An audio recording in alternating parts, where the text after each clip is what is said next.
Well, a big win. Sometimes the word big is overused, Rod Beard.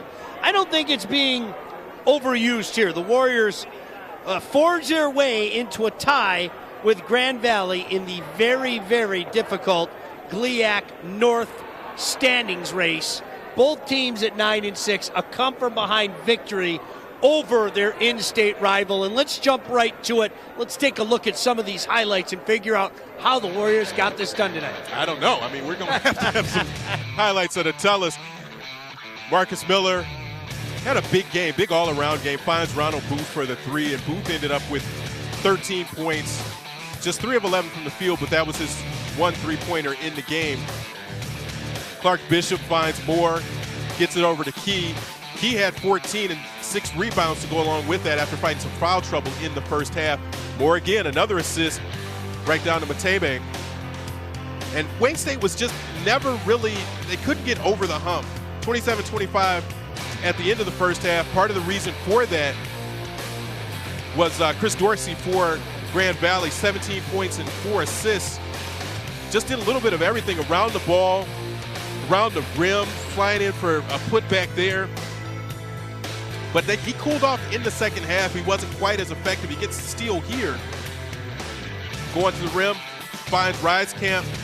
And I think that was the difference in this game is they neutralized Dorsey in that first half. Alexander getting to the block, spins around, and he's able to get that one to go in. Alexander had a nice game as well, 16 points, 9 rebounds, 27 minutes for Grand Valley. Get inside here, nice little hook for Drake Barr. He had 6 but 5 turnovers. And then Chuck Key really got going. This little spin move on the baseline seemed to fuel that Wayne State comeback and that surge in the second half. Ronald Booth going off the pick, and I mentioned that play as being one of the critical ones. That little stutter in the middle of that got it out to Spencer for the three-pointer. Spencer had 12 and 7 rebounds.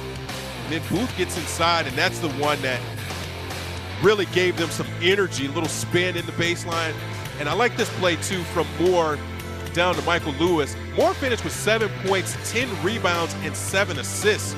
I mean, he was just all over the place. He had his fingerprints all over the game, and then you see that final shot that was off that helped clinch that win for Wayne State.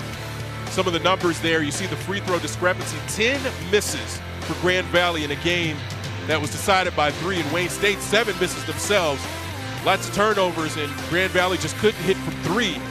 But none of those numbers really matters. All that matters at the end of the day is 65-62. Wayne State moves into a third-place tie now with Grand Valley, just a game behind Michigan Tech. And Wayne State has a game against Ferris State, again, that gives them another opportunity. The team that's in first place in the North, you can make another statement about you're for real in this North Division race if you can beat Ferris State on Saturday. Well, gut check win, no doubt Absolutely. about it. Just kept fighting back, and second half took care of business at home. Always a pleasure working with you, buddy. Anytime. For Rod Beard, Joe Abramson, Mike Bratta, and the best staff in the business, the CN900 crew, my name is Sean Belegian saying good night from the Mathi, where the Wayne State Warriors knock off their in-state rivals from Allendale, Grand Valley State. Hey, stay tuned. We'll be back here on Saturday. Another in-state battle when Ferris State comes to town. For everybody involved, for now, good night from Midtown Detroit.